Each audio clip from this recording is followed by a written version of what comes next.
the Russian sort of way of war, they specifically say they are going to try and undermine your societal cohesion. That is one of their key objectives of warfare in its modern form.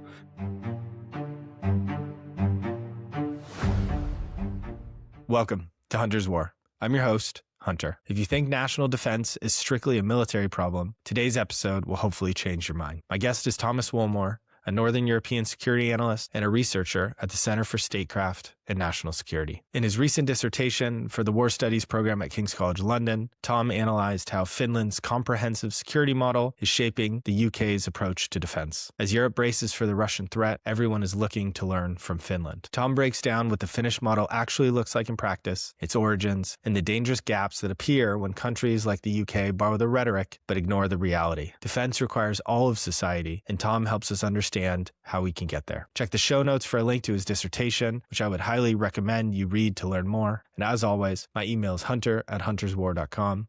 Let's get to the conversation. Tom, welcome to the podcast. Thank you.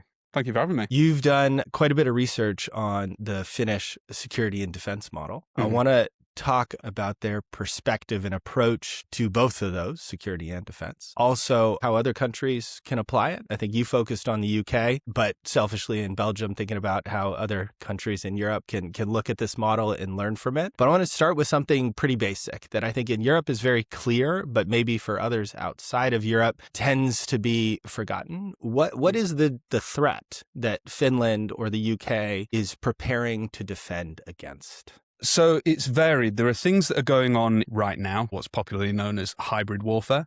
So that's the kind of thing that will undermine your society, your economy, sort of political polarization, things like that. That happens every day. Things like cyber attacks as well, weaponized immigration.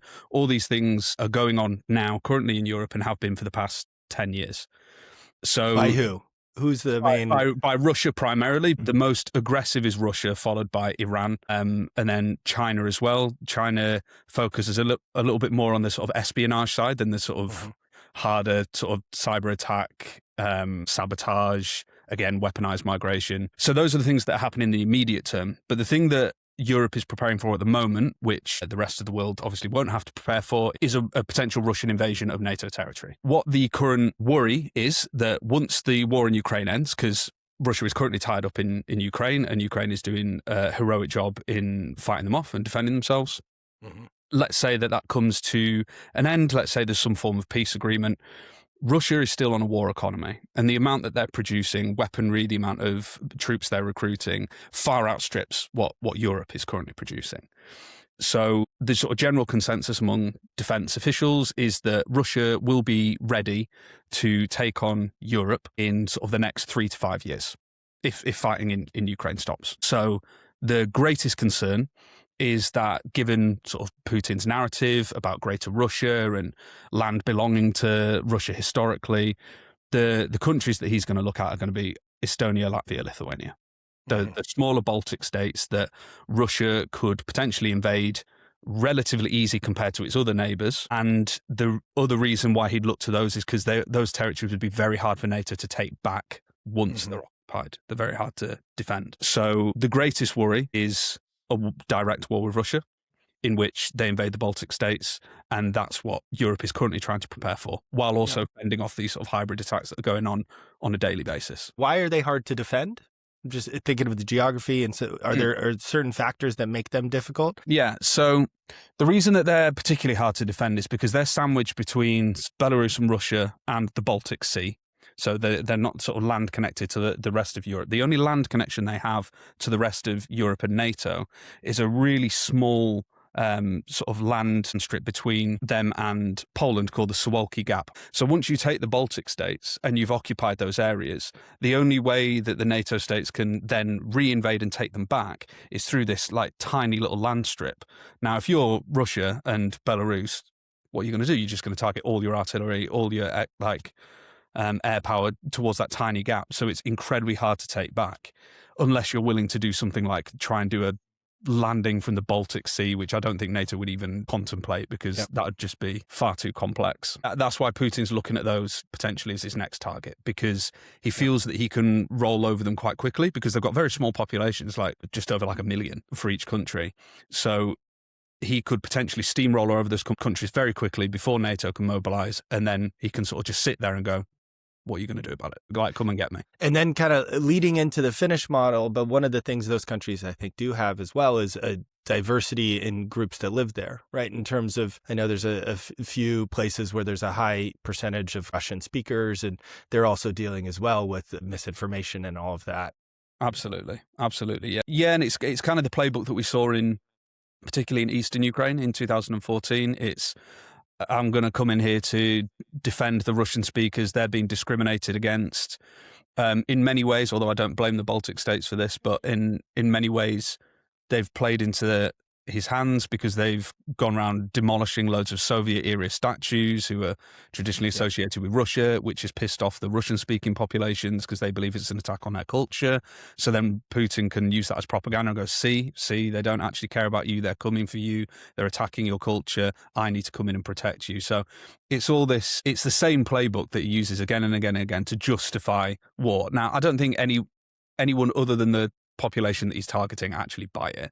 Like the rest of Europe, the fact that me and you were talking about it, we know that that's what he's trying to do, but that's what he can use to indoctrinate that certain population and get them to potentially cause disruption. So in the same way that we saw in Ukraine in 2014, it will be that kind of thing. Before an invasion takes place, you're very likely to see sabotage, terrorist attacks, local militias popping up. Exactly the same playbook again, sort of blurring the lines between who's a combatant, who isn't, who's regular forces, who isn't, to sow that sort of confusion so that they can use that as a sort of laying the groundwork for an invasion. Transitioning to Finland is very aware of this threat, not only because of a history that I'd love for you to kind of speak to, but also because it is active across Eastern Europe. How are they approaching this? And what is that model that you kind of go into and study that they have really tried to build in order to defend themselves? Yeah, so I apologize if I speak for quite a while here because that's a complicated question. But Finland has been building a model, and sort of what we're seeing now, which is comprehensive security, is like a culmination of decades of thinking. So the Finns after World War II, so in fact, going even further back like into the history, the thing that has sort of scarred the Finns historically was the Winter War, which is when the USSR invaded Finland unprovoked. It was over a land dispute that the USSR claimed that they needed to protect themselves from Germany, essentially. So the USSR tried a land grab on Finland. Finland was unprepared for this war, but they fought back heroically, inflicted incredibly high losses on the USSR. I think in the end it was like 5-1. So for every Finn that died, 5 Russians died, or 5 Soviets died. So they fought very, very bravely. By the end of the war, they ended up only losing 10% of their land. So in many ways, historically, you could say, well, some would say, especially sort of Russians would say that the Finns were defeated, and sort of technically you could maybe say that they were, but actually historically it's viewed by the Finns and others as a heroic victory. They managed to keep their sovereignty against a much larger adversary, and they fought really bravely and proved themselves. But the thing that scarred the Finns about that war in particular is that they didn't receive any help from anyone else. The other Nordic states didn't want to get involved. They didn't want to risk pissing off the USSR and getting invaded themselves. The UK didn't cover themselves in glory and didn't help as much as they should. They didn't really help in any kind of meaningful way. You could see some similarities with that and what's happened in Ukraine in 2022. People thought Finland were going to get steamrolled. They thought that the Red Army was just going to walk across and absolutely destroy them. But it didn't happen that way. But from that sort of cultural scarring of that Winter War, of being invaded unprovoked and having to defend themselves and receiving no support, the Finns then developed this sort of mindset that, okay, we can't rely on anyone else. So whatever we do from this point on, we need to make sure that we're looking after us. Anything we do, we have to be prepared to defend ourselves by ourselves. So they decided to take on an approach called total defense. So total defense is, as you'd expect, and it's sort of built off the theory of like total war, especially during World War II. You know, the whole and sort of most countries that were involved in World War II adopted some form of total war, including the UK, which is essentially mobilizing every aspect of society, all of your economy, everything around fighting a war because it's sort of like an existential threat, basically. So you have to mobilize every aspect of your society to defense. Now, for smaller countries, you could say that for smaller countries, more or less every war is existential. Because if you're being taken over by a bigger ally, they will just steamroll you, and that's it. That's the end of your sovereignty. So traditionally, total defense has been linked to smaller countries. So, for example, Finland. During the Cold War, you had Sweden did the same. Switzerland currently does the same. Former Yugoslavia does it. Currently, I think Singapore has a total defense model. Israel has a total defense model. Yeah. So smaller states who perceive themselves to be under threat do this total defense model. Yeah. So this was the case throughout sort of the Cold War. And the idea was, alongside their total defense model, they were also going to stay neutral. So they didn't want to take sides between NATO and the USSR. So they essentially made the decision, we don't want to be invaded by the USSR again, so we'll be friendly with them.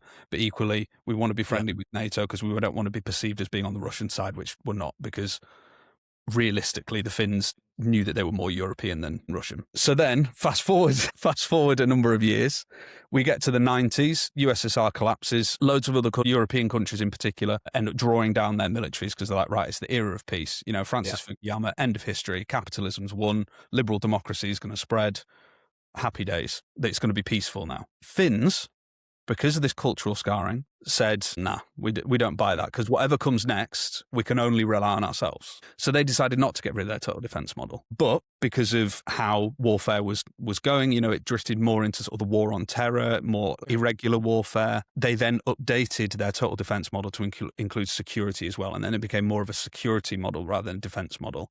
And what I mean by that is the difference between defense is just sort of military defense. Security covers lots of other things, including like human security, the economy, like loads of other stuff.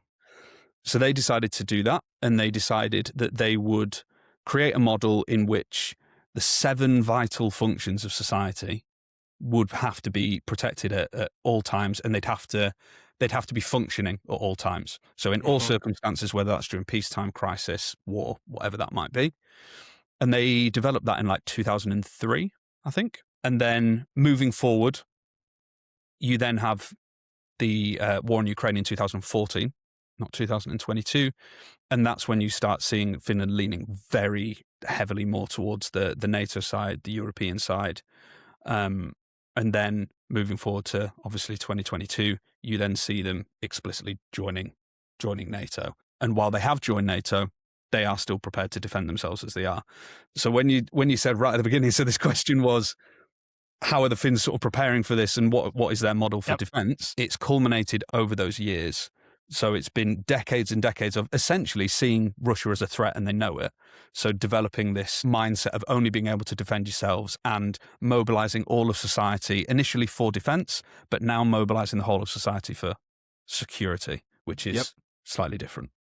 Well, and I think that's the part that for me is fascinating, and I hear, honestly, most people talk about, because there's the total defense, as you said, and the concept of really militarizing a society is generally understood. Hardening a society to be resilient and to be strong is something that I think a lot of countries are struggling with. And Finland, like you're saying, is really focused on saying this is not just about everybody having a gun. This is about having the mental awareness of what is misinformation, the education to ask questions around what, you know, we're hearing from a government. But also, I think you wrote about it quite a bit, but that kind of two-way deal.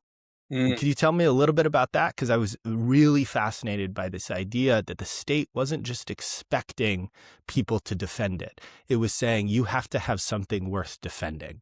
And that back and forth with the citizen, I think, really creates a strong foundation from which to do the rest. But tell me a little bit more about the societal cohesion part and how they've really focused on the society.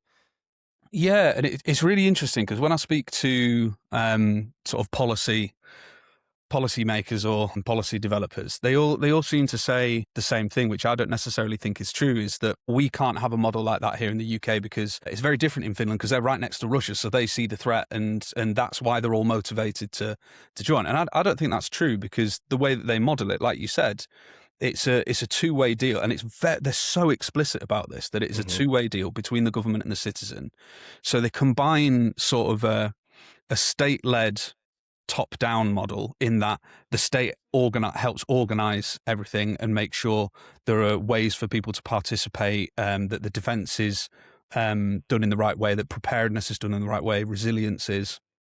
But then it's also a bottom-up sort of model of legitimacy. If you're expecting the whole of society to participate in defense and security, you have to make them believe that it's actually something worth defending. While Finland obviously has a very obvious contrast, because if you look over the border, you've got a very brutal dictatorship and a sort of an expansive empire. So next door, you can contrast yourself. So it's like, well, we stand for freedom, democracy, and human rights and international law, and the opposite is literally just there. Right so there. that's going to be our identity.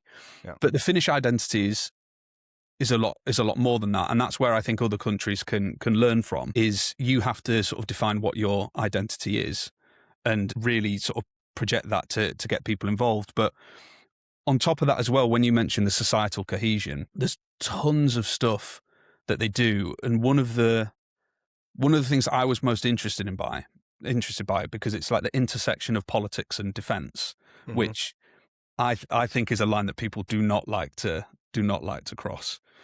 Defense is, and don't get me wrong, military should be neutral. They shouldn't be political either way. But in terms of defense policy making, it's almost like this is defense and this is like social policy, and these are two very different things. Whereas the Finns go, no, those two things are completely intertwined. So socioeconomic equality, for example, is highly sought after in Finland and actively promoted. So they don't want people to become isolated from the system. In fact, while I was in Finland for my research, I interviewed the Secretary General of the Security Committee. So he and his team are in charge of creating the security strategy for society and sort of implementing comprehensive security.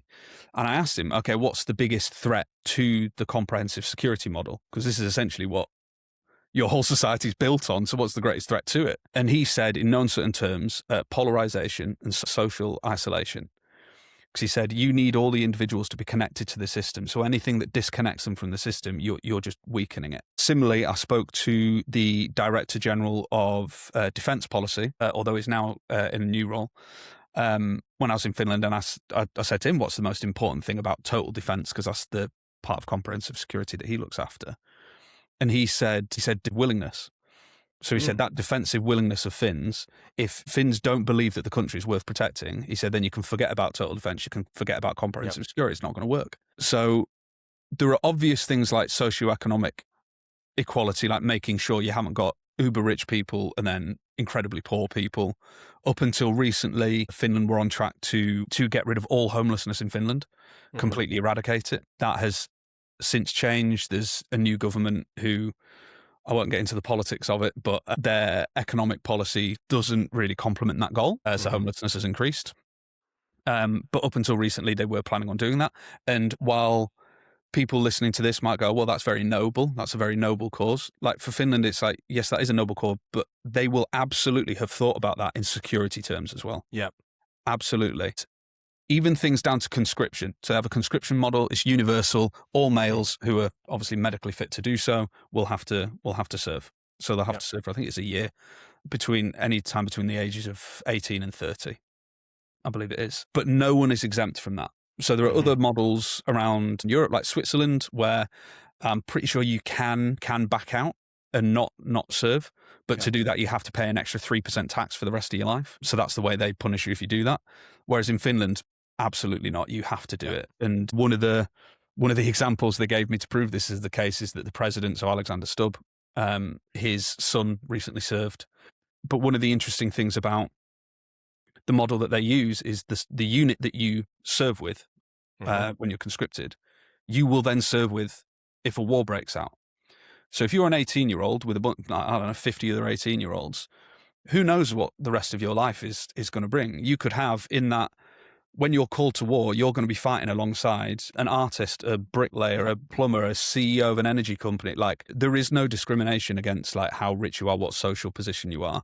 And that is in the mind of Finns as well. If you know that these are the guys that I'm going to serve with if crisis breaks out, that brings an element of trust. Like, you are now connected to those people that might be in very different circumstances to you later in life. But that's another way of building those social bonds. I thought this was really interesting, actually. It surprised me. But even immigrant families still have to serve in conscription. And the Finns do a lot of polling on social issues, like the government does it. Some of it's publicly available, some of it isn't. But some of the stuff that isn't available, I didn't notice. But apparently they poll immigrants as well who do serve in the military. And one of the things that comes up frequently is that's the first time many of these sort of young teenage immigrants who've served said that's the first time that they feel like really connected to Finland as a country, because they're so ingrained with the rest of society. Like there is no separation between anyone's circumstances. So there's a lot of ways that they make sure society is cohesive, not least through sort of equality, but then also making sure that everyone's sort of material conditions never get below a certain point. So they've got a very generous welfare state. They've got an excellent education system. It's illegal to have private schools in Finland, so it motivates politicians to make sure all the schools are good. Their government is incredibly transparent as well. They've got a very good democratic system. So there's so much that they do, and they constantly top the polls for just about every sort of human development index there is. I continue to be in awe of how challenging it is then for politicians in other countries to not look at this model and take that lesson of societal strength and societal identity and societal care is a necessary pillar for the rest of what we are going to do around defense. And now I'm going to, on a personal rant, but you go, why not use this in order to bridge political gaps? Because I think every society should have different ideologies and parties, and we should verbally or metaphorically fight around our ideas. But this social cohesion underneath, where we say we're caring for every citizen in order to then have every citizen care for every other and create this strength, is a lesson that just over the head of most, Western European politicians. Whereas I see, and then I'll get to a question, but I see, for example, in Belgium, there's an understanding now of the need to invest in defense after, decades of just reaping the peace dividend. But there is a big gap around the social part. And I go, that's the part of the Finnish model that we all need to pay attention to. But maybe I want to jump to the UK in a second, but I want to quickly touch on what you said earlier around joining NATO, because I think also core to the Finnish model is the belief that we are alone and we need to do this alone. And we are not necessarily, and correct me if I'm wrong here, but the Finns do not believe they will win against Russia. It is a massive state with more resources and more people. I think Finland is smaller than Flanders in terms of population, but the Finns know that they will and can deny Russia victory, but they will have to do it alone. So I would love for you to speak a little bit to how that thinking might have changed with the joining of NATO, because now you are theoretically not alone. So how has that adjusted the thinking? Because I think it was a big shift for them to say yes to this alliance. It was a massive shift, not least in the public eye as well. I mean, public polling had Finns didn't want to join NATO, and it was only after the Russian invasion of Ukraine that they started being in favour of it. But you're right, it has changed the thinking. So they're still prepared to, and they still do prepare to fight alone if needs be. Like I said, that scarring from 1940 runs deep. But obviously they are planning on being assisted by allies as well now. And I asked the Director of Defence Policy that very question. I said, what is the biggest difference that NATO has made? Because I knew that they were still planning to defend themselves by themselves if it came to that. And he said the biggest difference was, and when he spoke to the Finnish General Staff, he asked them the same thing. And apparently they all smiled at him and they said, it's great because now we can actually plan for victory. And it's exactly that. So Finland's strategy up until this point has been, and you alluded to it there, is what's known as a deterrence by denial strategy, which is typical of a sort of total defense model. So broadly speaking, without getting into the depths of deterrence theory, you've sort of broadly got two theories of deterrence. You've got deterrence by denial, deterrence by punishment. Deterrence by denial is basically, I'm going to make achieving your objectives so costly, so time consuming and unlikely to succeed that you're not even going to bother trying. Deterrence by punishment is, if you do that, we're going to do something much worse to you, which is sort of the traditional, what you'd expect from deterrence. It's the kind of thing that like America has, for example. It's like, if you touch us, we will meet you with overwhelming force. So America doesn't need a deterrence by denial strategy. Similar with Russia, theirs is very much deterrence by punishment, is if you touch us, we will flatten all your civilian infrastructure. Deterrence by denial is more like what you'd expect from Finland, I say. And I mentioned in my writing as well that Finland is often compared to, and their strategy is compared to, a porcupine. So it's small, peaceful, but completely indigestible from even the largest enemies. So I think the quote that I use, I can't remember who said it, was even the smallest porcupine won't be eaten by the biggest bear, or something like that. Yeah, I love that one. Yeah, and that's essentially what it was. So that's what they were planning for. And you're right, they weren't planning for victory. It was just to make, it wasn't that they were going to win, it was that they didn't want to lose. So they were going to inflict basically such high casualties on Russia and make it so society was so unified that like even hybrid attacks would be pretty ineffective, that Russia wouldn't even bother. Because if you think about what's happening in Ukraine at the moment, Russia thought that they would have won the war in 3 days. And we're now in, year 4. So if you'd have said to Putin at the time, back in 2022, if you said, this war is still going to be going on in 4 years' time and you're going to have taken over 1 million casualties, your economy is going to be screwed. I don't know if I can swear on the podcast, but I almost did. Totally. Do whatever you want. If your economy is going to be fucked as well. Yeah. What are you, do you still want to make this decision? His answer would probably be no. I mean, people might think I'm being too generous to Putin there, but I really don't think that he would. This was in his sort of cost-benefit analysis calculus. And it's the same for Finland, but they very loudly, and I'm aware that I'm part of this as well, part of their sort of soft power, maybe sort of diplomatic efforts, is to very loudly talk about how prepared they are so that everyone knows and everyone sees Finland as this great model. Like, wow, if you fight with them, you're screwed.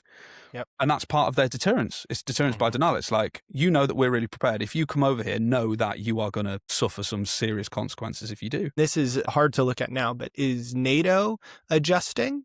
Finland has joined NATO, and that could have an impact on how NATO sees its own defense and maybe deterrence strategy. So how has NATO been impacted by Finland joining the alliance? Deeply. I would actually say that I'd go as far to say that NATO has been more impacted by Finland joining than Finland has by joining NATO, because they're looking at what's happened in Ukraine, and they're wanting to develop the strategy more towards a deterrence by denial approach. And they're very open about this. It says so in like NATO documents, but they're now approaching, like, for example, in the Baltic states that sort of most analysts see as the next target. Initially, the sort of strategy was going to be have a tripwire force there, so small number of forces to just sort of hold the line as best they can, but with the view that Russia's going to steamroller them, and then we can counterattack and push the Russians out. Now we realise that actually that's going to be a lot more difficult than we expect. So NATO's now adopting an approach of defend every inch. So actually make it more of a denial strategy. So we're going to make such defence in depth that if Russia tries to cross the line, the cost they're going to have to endure, even to take a little bit of ground, is going to be so high that they won't want to. So rather than relying on sort of NATO unifying and like, okay, we're all going to pile in and punish you for it. Instead, it's like, well, actually, no, we're going to make sure our defences are so good that you won't even bother testing us. Finland as well has been approached by lots of different NATO countries to learn from their approach. And you can see that in the language used by NATO countries, including the UK. So I asked the Secretary General of the Security Committee, because he was telling me that the amount of countries that have come to them since the invasion of Ukraine is absolutely insane. It's like well over 100 have come to try and learn from this and do workshops with the Security Committee. And bless them, they're not actually a big team, so they're very, very busy. But I asked who in Europe are the most active. Who in Europe are the ones who've really come to you and want to learn more? And he said the 3 who have been most active in trying to learn is Germany, the Netherlands, and the UK. Okay. Others have as well, obviously, but those 3 have been the most like, please teach us what you know. So I found that really interesting. And you can see, and listeners will probably have heard as well if they've turned on the news, especially in the UK, is they'll have heard a phrase, whole of society approach or whole of society defence, which is just, I would say, sort of a westernized terminology way of saying sort of a deterrence by denial approach or like a comprehensive security model, total defense model, whatever it may be. Whole of society, I think, is a little bit softer, which is why they've used it for the gentle liberal democracies that they need to soft launch these quite hard concepts. But that's used a lot in the UK. I read the recent French strategic review. They use the same phrase, whole of society approach. They use it a lot. Knowing that I was coming on this interview, I did have a look at the Belgian defense strategy, but as far as I could see, they didn't mention it that much. So that was interesting. They do talk about it. I don't think it's in the strategy documents, but it is a conversation that is happening around how one is needed. Yeah, I think. But the thing with Belgium that's interesting, we don't have to go too deep, is the divisions, both politically and societally, have not yet been seen as needing to be bridged. Therefore, even talking about whole of society doesn't resonate because they go, which one? You know, it's like, well, that's not how that works. But we're going to do, and I'm going to take your time in a couple of weeks to do a whole thing on the UK and its defense approach, because we're going to run out of time here. But talk to me about that whole of society approach that you've seen the UK really adopting, because I think they've gone from, and you can speak more to this, but this kind of expeditionary global Britain, you know, we're an island, we're fine, let's go out and be present in the world, to a very kind of hard pivot maybe last year or the year before to needing to think about a homeland defense. Talk to me about that a little bit and how that also differs from what you were studying in Finland. Yeah, so I was actually really pleased to see that. I was quite pleasantly surprised by the Strategic Defence Review. So for listeners, that came out in July 25. One of the biggest things for the UK, before even getting to the whole of society approach, is, like you say, is a complete change in strategic mindset. And now this has been like decades in the making. So if you think about, again, like we said, the 90s, military's drawing down, Cold War's come to an end, everyone celebrate. The UK then, although it had been before, like historically we are an expeditionary force anyway, but even more so now, we're essentially an expeditionary force that just attaches onto the American military, essentially. So we'd drawn down our forces a lot. We'd spread ourselves very thin across the globe. So while we don't have, obviously, the British Empire anymore, we do have a Commonwealth. So we do have bases around the world. We do have interests around the world still. We're an island nation. We depend very heavily on importing energy, food, just about everything. So it's within our interest to sort of project our power across the globe a little bit. But obviously in the past decades, the world has been more peaceful than it has been sort of in history, really. So we've managed to get away with relatively small forces around the world, occasionally getting engaged in asymmetric warfare, fighting sort of non-state actors on the whole. But that's left us incredibly vulnerable because we never assumed that we would become under attack. We're like on the far west of Europe. We're an island nation, so we know we're never going to get invaded. So it's like, why would we need all these sort of homeland defenses? But now, obviously, with the invasion of Ukraine, the strong belief by many in the British sort of security community that we will be at war with Russia in some way in the next 3 to 5 years. We're now looking at our homeland defense and like, okay, well, what if we do get attacked? And we've realized that we've been caught with our pants down. We have no meaningful way of defending ourselves. The Defence Committee in the UK oversees a defence policy and scrutinises it. They released a report, I think it was in January, might have been in February, but this year, so only a couple of months ago. And in that, they found that the UK wasn't fulfilling its Article 3 obligations, NATO Article 3 obligations, which is you will be capable of defending yourself in an attack. So our own defence committee is saying we're not actually capable of defending ourselves.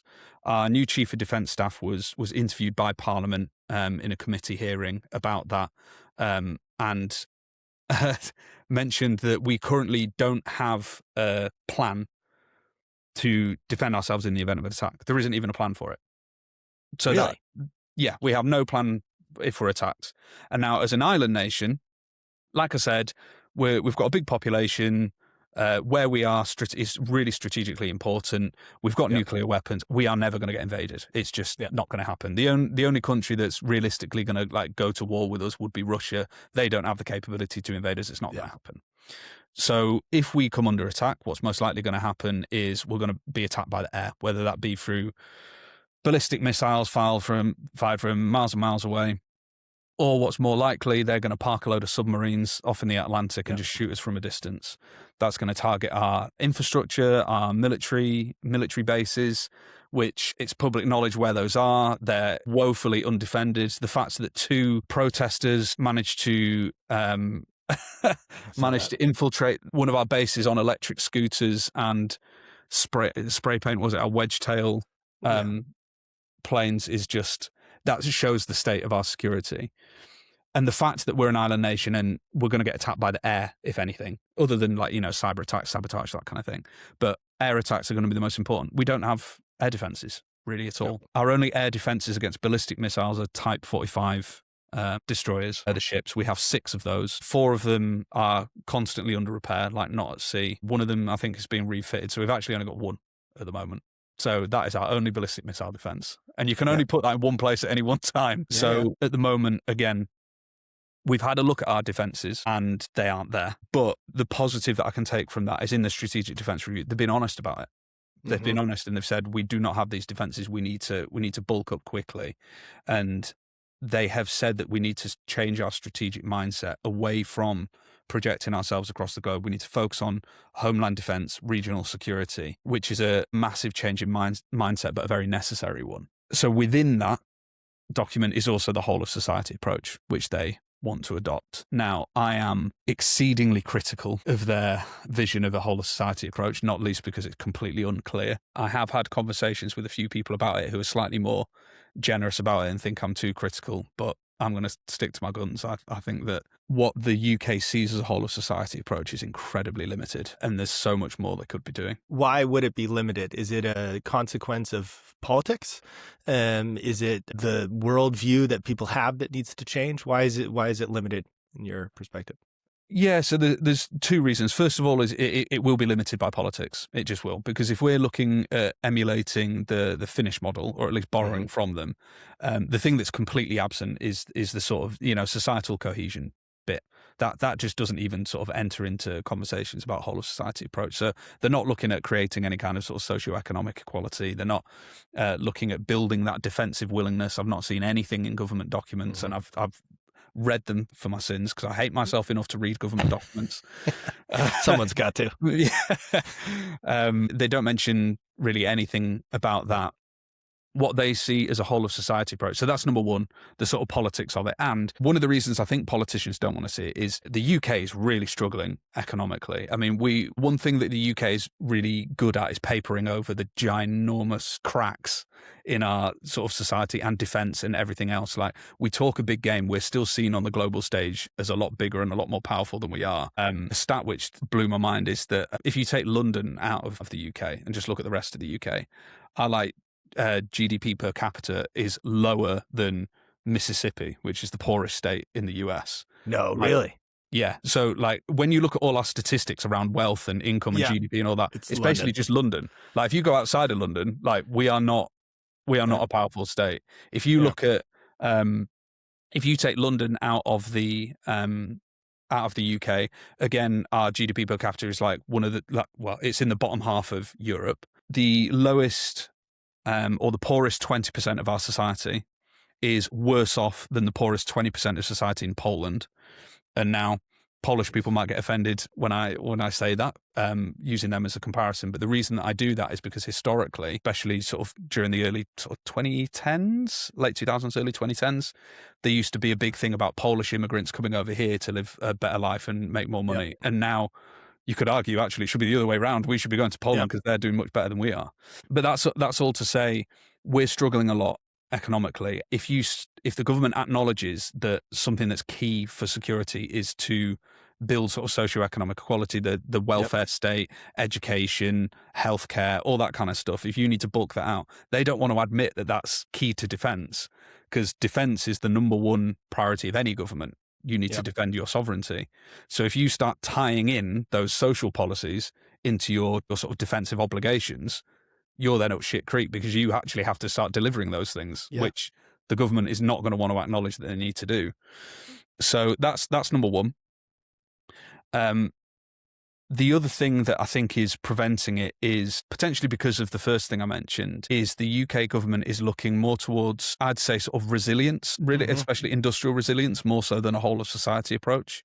Because what they're looking at doing is improving sort of private sector involvement in preparedness planning, which is important. You do need to do that. They're also looking at building resilience to our critical national infrastructure. It's yet to be seen how, but they have said that they want to improve it because our infrastructure is crumbling. And again, we can come on to why that is. And then we are stepping a little bit into the politics there. So they're looking at improving our infrastructure and private sector involvement in preparedness planning. They've launched a defence academy, which is similar to the Finns, who have a defence academy. They've launched a resilience academy. But both of these I'm really pleased that they've done. It's a great step. The only problem is that those are only open to sort of business leaders, politicians. I've had a look at the Resilience Academy website because I was interested in looking at it. The courses are not cheap, so they're not for the general public. So what is completely lacking, from what I can see, is how do ordinary people get involved? Yeah. I mean, I'm looking at, so I'm in my office right now and I've got a lovely view over sort of the village that I live in. I can see all of it. And occasionally when I'm writing about this or I'm researching on it, I look outside and I look at all the houses out there and I'm like, what happens if crisis hits? All of us here, what do we do? Because I can wager not one person in any of these houses knows what the next step is. What's our role? What do we what do we do? Now the Finns, they all know what they're doing. And that doesn't necessarily mean joining the military. I mean, they've got I think it's 900,000 militarily trained people, so about 20% of the population. But they can call up and sustain a force of about 280,000, so about a quarter of that ish. Yeah. Well, maybe about a third of that. So not everyone's going to fight. Other people need to know what their roles are. And regardless of what you work as or what you're doing, people know what their roles are. People know what they have to do in a crisis because they practice, they drill. There are civil society groups that they can join that teach them what to do. They are made aware by the government what they're supposed to do. They're taught from a very young age, sort of like crisis planning, but then also things like media disinformation lessons and things like that. They're incredibly prepared. And I don't see anything yet from the UK government on how ordinary people are going to deal in a crisis. Like, what is it that we're going to do? How do we get involved? And I don't see any of that. So when they call it a whole of society approach, I think that's slightly misleading. I think what they're doing is building resilience, building industrial preparedness, which are important things. They should do that, but that's not a whole of society approach because they're not involving the whole of society. Yep. So that'd be my critique. Yeah, which I think is an important one. And again, needs to be said in order to be realized, in order to be fixed. So I think we're going to have to wrap it up here. I'm going to steal you again to do a conversation more on the UK's defense approach, because I think it is very interesting in how it's changing. I think what you pointed out is that incredibly fundamental piece of societal cohesion that we began with Finland is just missing, like you said. And that is underneath all of this. And I see it as well in Belgium. So I want to spend some time on that, but thank you for coming on. Also, thank you for this writing and research, because it is something that needs to be done. We cannot just buy guns. We have to work on our society, strengthening it, caring for each other, and creating something worth defending. I really like that two-way model. So and it's important as well, because the Russian sort of way of war nowadays, they specifically say they are going to try and undermine your societal cohesion. That is one of their key objectives of warfare in its modern form. So they openly say, we're going to attack your societal cohesion. So to not try and build it is just lunacy. Yeah. And on that high note, Tom, thanks for joining. Thank you for having me.